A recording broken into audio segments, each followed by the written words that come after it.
एक बाजार में एक व्यू ये बन रहा है कि बाजार थोड़ा ओवरहीटेड हो गया है, सेंसेक्स 60,000, निफ्टी 18,000, और दूसरी तरफ एक व्यू ये बन रहा है कि अर्निंग साइकिल सपोर्टेड है। आप बेंचमार्क्स को मत देखिए, लेकिन कई कंपनियां काफी अच्छे, नेक्स्ट 2-3 साल का आउटलुक अच्छा है, तो पार्टिसिपेट करना चाहिए। एक वैल्यूएशन पिक्चर के ऊपर बाजार की, इंडियन मार्केट्स की, आपका क्या व्यू है? देखो, ये बहुत ही कठिन प्रश्न है, क्योंकि ये तो हकीकत है कि वैल्यूएशन काफी बड़े हुए हैं। बाजार बहुत तेजी से बढ़ा है। कोविड के दरमियान पूरा बाजार डबल से ज्यादा हो गया है, जो कि इतिहास में बहुत कम बार ऐसा हुआ था। इतनी तेजी से बाजार बहुत ही कम ऐसे समय जब बढ़ा होगा। पर दोनों चीज सही है कि वैल्यूएशन बहुत तेजी से बढ़ गए, बहुत ऊंचाई पर है, और दूसरी चीज ये है कि फंडामेंटल्स भी ठीक है, अर्निंग साइकिल भी अब ठीक होंगे। तो अब प्रश्न ये है कि निवेशक को क्या करना चाहिए। तो देखो, किसी के पास क्रिस्टल बॉल तो ये नहीं कि भविष्यवाणी करना बहुत ही असंभव है किसी के लिए। कोई ये नहीं जानता बाजार कैसा होगा 1 साल बाद या 6 महीने बाद। सबकी अपनी राय है, क्योंकि कल क्या होगा बाजार में, इकोनॉमी और मार्केट में, उसके लिए भविष्यवाणी करना बहुत ही मुश्किल है। पर जब बाजार बहुत तेजी से बढ़ा हुआ होता है, बहुत तेजी से ऊंचाई पर होता है, इवन इफ आपके फंडामेंटल्स अगर अच्छे हैं, तो कभी कभी क्या होता है कि एक छोटा सा इवेंट या ट्रिगर जो है उसमें करेक्शन देता है, और वो इवेंट या ट्रिगर आपको कहीं से भी आ सकता है। समझो यूएस में उनकी फेड पॉलिसी में कुछ हो जाए, या कहीं जियोपॉलिटिकल वॉर जैसी सिचुएशन हो जाए, कुछ हो जाए, तो भी करेक्शन बहुत स्टीप आते हैं। पर क्योंकि बाजार के अंदरूनी फंडामेंटल अच्छे हैं, तो करेक्शन के बाद बाजार वापस रिकवर भी कर जाता है। तो मेरी ये राय है कि निवेशक जो है लिवरेज ना करें, और जो जेट कैटेगरी के शेयर्स या जो पेनी स्टॉक्स, या जिसमें बहुत ही तेजी से डबल ट्रिपल या 10 गुने की बात हो रही है, जिसके फंडामेंटल समझ में नहीं आ रहे मगर आपको टिप मिल रही है, उन स्टॉक को अवॉइड करो। क्योंकि क्या होगा कि उसमें आपको ये लगेगा अरे मैंने कल नहीं लिया मगर आज ये 20% बढ़ गया, पर वो स्टॉक जब आपको बेचना चाहो तो बिकते ही नहीं है। फंडामेंटली अच्छे स्टॉक्स जो है, और जो कंपनियों की एक एस्टेब्लिश ट्रैक रिकॉर्ड है, रेपुटेशन अच्छी है, वो स्टॉक्स में एक पोर्टफोलियो बनाओ आप, और वो भले महंगे लगे फिर भी उनका पोर्टफोलियो अच्छा होगा।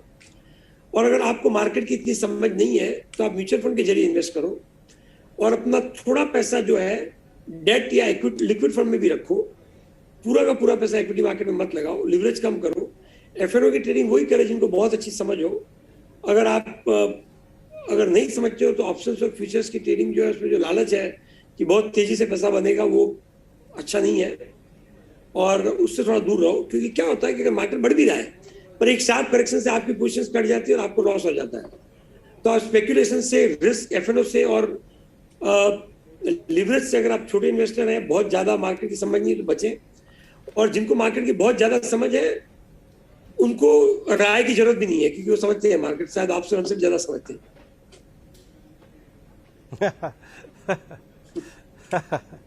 निर्मल जी, हमें किसी ने बताया कि आजकल आप बहुत सारा समय फिनटेक, स्टार्टअप कम्युनिटी, फिनटेक और नई टेक्नोलॉजीज, अपने बिजनेसेस में उनका क्या उपयोग हो सकता है। आपका वेल्थ जो है वो ऑलरेडी बहुत सारे स्टार्टअप यूनिवर्स के बिलियनियर्स का पैसा मैनेज करता है। तो अभी ये बताइए कि जो स्टार्टअप्स हमारे कंपनी में लिस्ट हो रहे हैं, हमारे कंट्री में नए लिस्ट हो रहे हैं, कंज्यूमर टेक, और कुछ जो डील्स हो रही हैं, यूनिकॉर्न्स हो रहे हैं, उनके वैल्यूएशन के ऊपर बड़ा प्रश्न चिन्ह है। कुछ समझ में आता है लोगों के, कुछ नहीं। आपका क्या व्यू है? जैसा ऑनेस्टली यही व्यू है कि मुझे भी समझ में नहीं आता। तो जो कुछ लोगों को समझ में आता है, कुछ लोगों को समझ में नहीं आता है, मैं नहीं समझने वालों की कैंप में हूँ। क्या हो रहा है कि ये सब वैल्यूएशन जो है ना, जैसे किसी जमाने में जब ये गूगल, अमेजन भी शुरू हुए थे, एप्पल, पता नहीं इनके वैल्यूएशन क्या थे, पर कुछ कंपनियां जो इसमें से सर्वाइव कर गई तो बहुत ग्रो कर गई।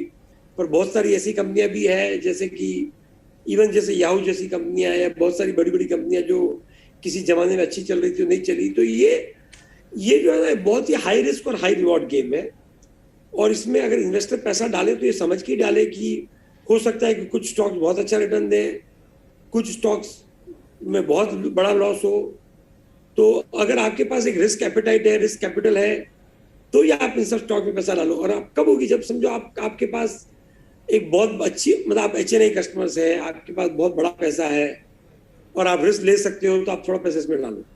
आप अगर एक साधारण इन्वेस्टर हो, छोटा सा पैसा आपके पास में, आपको रिस्क नहीं लेनी है, आपको कैपिटल प्रोटेक्ट करनी है, तो आपके पास बहुत सारे दूसरे अच्छे स्टॉक्स हैं जिनमें अर्निंग्स है, एक हिस्टोरिकल ट्रैक रिकॉर्ड है, और उसमें पैसा डालो आप। पर जो फिनटेक कंपनीज है उसमें मेरा ज्यादा समय जाता है जो छोटी कंपनियां हैं जिनके वैल्यूएशन आज बहुत ज्यादा नहीं है, मगर अगर हम लोग उनके साथ अलायंसेस कर रहे हैं, इकोसिस्टम डेवलप कर रहे हैं, उनमें इन्वेस्ट भी कर रहे हैं थ्रू एक फंड, तो वो एक काफी एक्साइटिंग चीज है, क्योंकि बहुत सारी चीजें ऐसी हो रही है जो आज जो टेक्नोलॉजी वर्ल्ड में जो डेवलपमेंट हो रहे हैं वो बहुत ही तेजी से हो रहे हैं। किसी भी एक कंपनी छोटी या बड़ी उसके लिए सब कुछ करना बहुत ही मुश्किल है।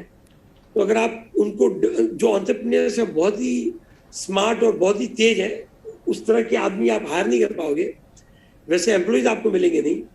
तो आप अगर उन पे बैट करो और उनके साथ कनेक्ट करो ताकि वो भी ग्रो हो और आप भी ग्रो हो, तो एक ये अच्छा मॉडल है। तो ये एक एक्साइटिंग अपॉर्चुनिटी है। This is like